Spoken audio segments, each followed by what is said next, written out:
సొంత పార్టీపైనే విమర్శనాస్త్రాలు, ఆపై అలకలు, అసమ్మతి రాగాలు, బుజ్జగింపులు. 2 ఏళ్లుగా సాగుతున్న డైలీ పొలిటికల్ డ్రామాకు తెరదించారు జీవన్ రెడ్డి. కాంగ్రెస్తో తన 40 ఇయర్స్ అనుబంధానికి గుడ్ బై చెప్పనున్నట్టు ప్రకటించారు. ఈ నెల 25న కాంగ్రెస్ పార్టీకి ఏఐసీసీ సభ్యత్వానికి రాజీనామా చేస్తున్నట్లుగా అధికారికంగా వెల్లడించారు. మరి జీవన్ రెడ్డి తర్వాతి అడుగులేంటి? తెలంగాణ రాజకీయాల్లో సీనియర్ నేత జీవన్ రెడ్డి కొంతకాలంగా వినిపిస్తున్న అసమ్మతి రాగానికి ముగింపు పలికేశారు. కాంగ్రెస్ పార్టీలో ఉండలేనంటూ వ్యాఖ్యానిస్తున్న ఆయన చివరకు కఠిన నిర్ణయం తీసుకున్నారు. జగిత్యాల ఇందిరాభవన్లో ఏర్పాటు చేసిన ప్రెస్ మీట్లో తన మనసులోని మాటను బయటపెట్టారు. తాను ఇక కాంగ్రెస్ లో ఉండలేను, ఇది కన్ఫామ్ అంటూ క్లారిటీ ఇచ్చేశారు. ఈ నెల 25న బండారి గార్డెన్స్ లో అనుచరులు, కార్యకర్తలతో భారీ సమావేశం నిర్వహించి అదే రోజు పార్టీ ప్రాథమిక సభ్యత్వానికి రాజీనామా చేస్తానని కొండబద్దలు కొట్టారు.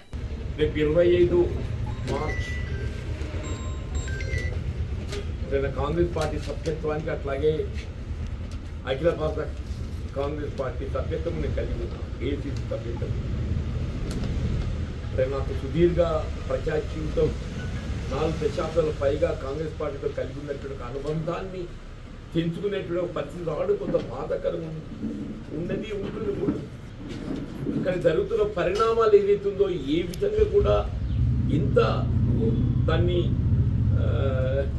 అంటే అనగదొక్కుందామని దాన్ని సంయమనం పాటిద్దాము అని చెప్పని భావించినా కానీ దీంతో పాటించే పరిస్థితి లేదు. బీఆర్ఎస్ ఎమ్మెల్యే సంజయ్ కుమార్ ను పార్టీలోకి తీసుకోవడం, ఆ తర్వాత ప్రోటోకాల్ విషయంలో తలెత్తిన వివాదాలు జీవన్ రెడ్డిని తీవ్రంగా గాయపరిచాయి. మంత్రులు శ్రీధర్ బాబు, అడ్లూరి లక్ష్మణ్ కుమార్ వచ్చి బుజ్జగించినా ఆయన మెత్తబడలేదు.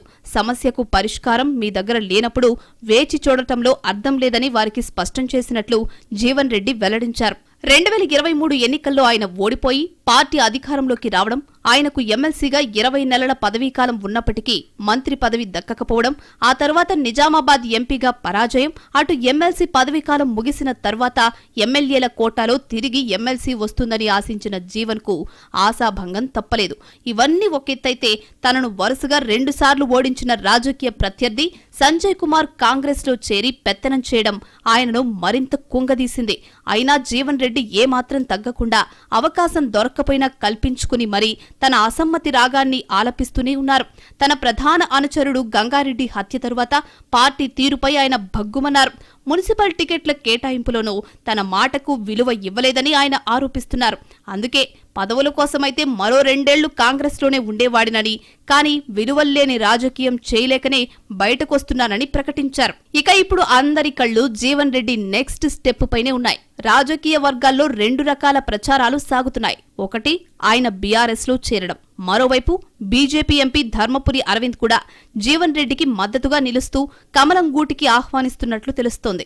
అయితే ముస్లిం ఓటు బ్యాంకు దృష్ట్యా ఆయన బీజేపీ వైపు వెళ్తారా, లేక కేసీఆర్ సమక్షంలో కారెక్కుతారా అన్నది రానున్న రోజుల్లో తేలిపోతుంది. అయితే జీవన్ రెడ్డి పార్టీకి రాజీనామా చేసిన తర్వాత కొంతకాలం ఏ పార్టీకి వెళ్లకుండా ప్రజల్లో తిరగాలని భావిస్తున్నారట. తన రాజీనామాకు దారితీసిన కారణాలను ప్రజలకు వివరించాలని ఆలోచిస్తున్నారట. చూడాలి జీవన్ రెడ్డి అడుగులు ఎటువైపో.